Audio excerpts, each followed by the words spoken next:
Bonjour, je suis Jean-Claude Bonichot et je suis juge à la Cour de justice de l'Union européenne.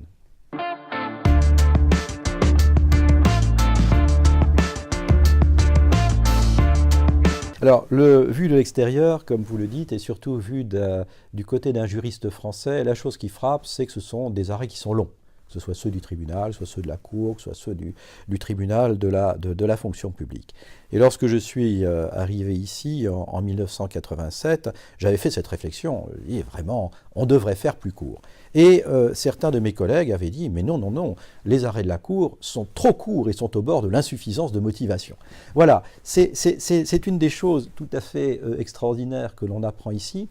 Les avocats généraux de la Cour, les juges de la Cour viennent d'horizons juridiques différents, ont été formés de manière différente, ont évolué dans des contextes nationaux très très différents les uns des autres et n'ont pas du tout la même perception de la fonction juridictionnelle. Alors, les arrêts de la Cour sont adaptés à la fonction particulière de la Cour. Vous savez qu'elle a trois fonctions: contrôler la légalité des actes des institutions communautaires, contrôler le respect par les États membres de leurs obligations, c'est le recours en manquement, et puis assurer l'unité du droit de l'Union européenne par la voie du renvoi préjudiciel. C'est pour répondre à ces fonctions que les arrêts sont conçus comme ils le sont. Et d'ailleurs, si vous regardez les choses d'un peu près, et je me permets de vous renvoyer à un article que j'avais publié dans la revue Cassation des avocats au Conseil d'État et à la Cour de cassation sur le style des arrêts de la Cour de justice, vous verrez que la manière de les rédiger a beaucoup changé entre l'origine, avec la Cour de la CK, et puis entre l'origine et puis aujourd'hui. Par exemple, tout à fait au début, les arrêts comportaient des attendus. Mais des attendus qui ne correspondaient pas aux attendus de la Cour de cassation ou aux considérants du Conseil d'État, parce que ce n'était pas une phrase unique, c'était des attendus avec des phrases. On a supprimé ça au moment de l'entrée, peu après l'entrée du Royaume-Uni, du Danemark et de l'Irlande dans le marché commun, parce qu'on s'est rendu compte qu'à la traduction, c'était totalement impossible. Après, on a fait du rapport d'audience la partie en fait de l'arrêt. Bon, maintenant, nous avons supprimé le rapport d'audience. Donc, il y a eu une grande évolution. Mais, de manière générale, ce sont des arrêts qui sont assez didactiques, je dirais, qui essayent de répondre à l'ensemble des arguments des parties, qui ont une structure qui commence en principe par l'exposé du droit applicable, qui tendent à répondre assez dans le détail à l'argumentation des parties, et qui tentent d'être, je dirais, le plus charpenté possible dans leur motivation. Alors ça, évidemment, un inconvénient, c'est qu'ils sont un peu longs à lire, parfois, bien sûr. Ça nécessite une certaine habitude.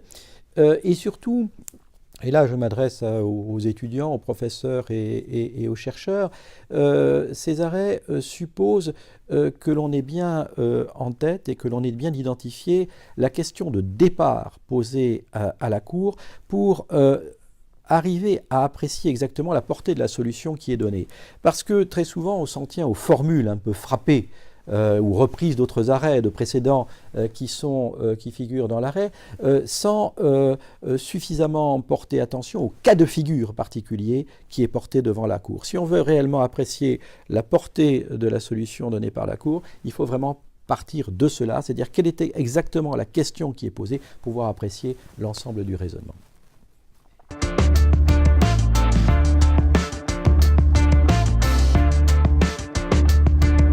Alors, c'est une des caractéristiques de la Cour. La Cour a un fonctionnement très continental. Bon, vous savez que c'est une institution multilingue, puisque nous travaillons dans les 24 langues de l'Union. Ça veut dire que les audiences ont lieu dans les 24 langues de l'Union, avec des interprètes qui sont tout à fait remarquables et un service de traduction, une direction de la traduction qui représente à peu près la moitié de la force de travail de la Cour.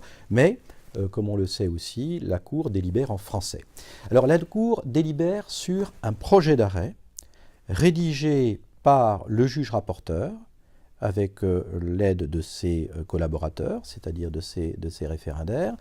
Ce juge rapporteur a la pleine responsabilité de son projet d'arrêt, qu'on appelle ici un projet de motif, projet qui est rédigé en langue française. Alors c'est très intéressant parce que ça distingue la Cour de justice de certaines autres cours nationales ou internationales. Par exemple, la Cour suprême des États-Unis ne délibère pas sur un projet, elle délibère sur une question et ensuite le Chief Justice désigne le juge appartenant à la majorité qui va rédiger l'arrêt et puis ensuite, bien sûr, on échange des notes et on discute du projet. Ça n'est pas le cas chez nous, sauf quelques rares cas dans lesquels nous procédons à ce qu'on appelle un tour de table avant de rédiger le projet pour que le juge rapporteur ait une orientation. Ça arrive parfois dans quelques affaires importantes. Mais en tout état de cause, le juge rapporteur est celui qui a la pleine responsabilité de la présentation d'un projet d'arrêt à la formation de jugement. Encore une fois, projet qui est rédigé en français et le délibéré a lieu uniquement en français.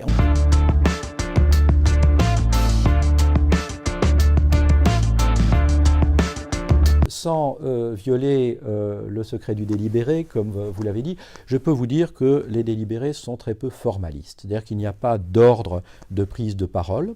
Le président ouvre la discussion, qu'il s'agisse d'une affaire portée en grande chambre ou bien d'une affaire portée en chambre à 5 ou en chambre à 3, et chacun prend la parole comme il le souhaite. Le président note sur un bout de papier les demandes de prise de parole, et rien n'interdit d'ailleurs à l'un ou à l'autre de reprendre la parole une deuxième fois, même si, comme on sait, il ne faut jamais abuser de son temps de parole. Et ce délibéré est un délibéré actif, puisque il consiste pas seulement à poser les questions, je dirais, de principe, mais également à contribuer à la rédaction. C'est-à-dire que dans le cours du délibéré, nous nous mettons d'accord pour écrire tel ou tel point de telle ou telle manière, ou bien pour donner au juge rapporteur une orientation en lui disant tel point devrait être rédigé plutôt de telle façon ou de telle autre, et ceci assez dans le détail.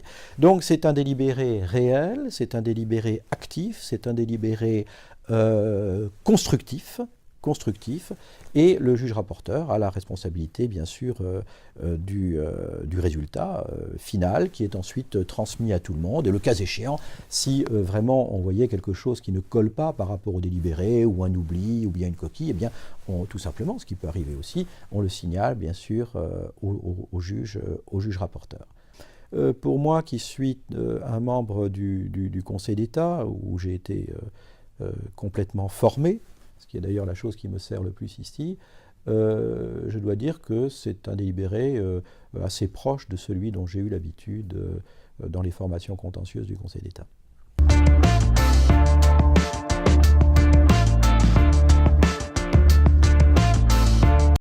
Alors, le rôle de l'avocat général est tout à fait essentiel. Il est, malgré tout, oui, même si la position institutionnelle n'est pas tout à fait la même, il est très comparable quand même à celui de l'ancien commissaire du gouvernement qu'on appelle aujourd'hui le rapporteur public dans la juridiction administrative. L'avocat général a une responsabilité énorme, parce que c'est lui, finalement, et qui est seul, et tout seul, qui, le premier, donne publiquement un avis sur une affaire.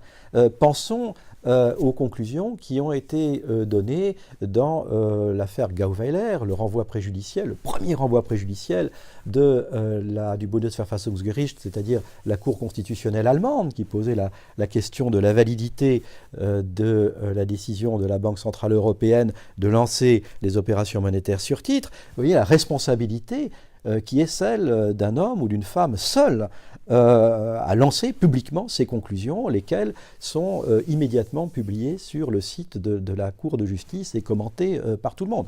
Donc l'avocat général donne ces conclusions et à partir, une fois qu'on a, disons, ces conclusions, eh bien on rédige, on prépare le projet d'arrêt. Alors comme je vous l'ai dit tout à l'heure, lorsque il y a une véritable divergence, ce qui arrive par rapport aux conclusions. On peut demander au président de la formation de jugement d'organiser un tour de table pour voir si l'orientation que veulent prendre les membres de la formation de jugement serait plutôt celle de l'avocat général ou plutôt une autre. Alors on n'organise pas toujours un tour de table, mais on peut le faire. Alors voilà, donc le rôle de l'avocat général est tout à fait important. Il a proposé, non seulement il analyse l'affaire, mais comme le rapporteur public, il doit proposer une solution, proposer de dire s'il y a manquement ou pas, proposer d'annuler ou de rejeter, proposer une réponse à la question préjudicielle, et c'est évidemment une aide tout à fait importante. Alors j'ajoute un point qui est important, c'est que nous avons décidé, il y a déjà longtemps, qu'il n'y aurait pas de conclusion sur toutes les affaires, comme le permet d'ailleurs le permettent les textes, le statut de la Cour, tout simplement pour économiser les forces de travail. Alors parfois, à l'extérieur, on regrette et on dit mais il n'y a pas eu de conclusion dans telle affaire. Mais voilà, nous avons maintenant énormément d'affaires.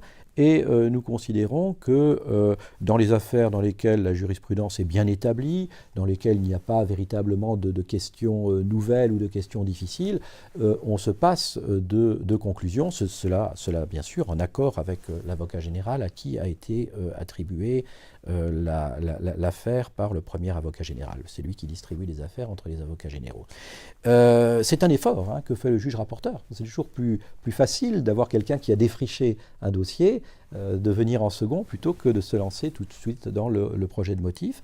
Mais c'est absolument nécessaire dans un souci d'efficacité. Bien évidemment, toutes les affaires de grande chambre bénéficient de conclusions d'avocat général et une très grande partie des affaires qui sont rendues en chambre à 5. D'ailleurs, nous n'excluons pas non plus pour les affaires de chambre à 3 d'avoir des conclusions d'avocat général.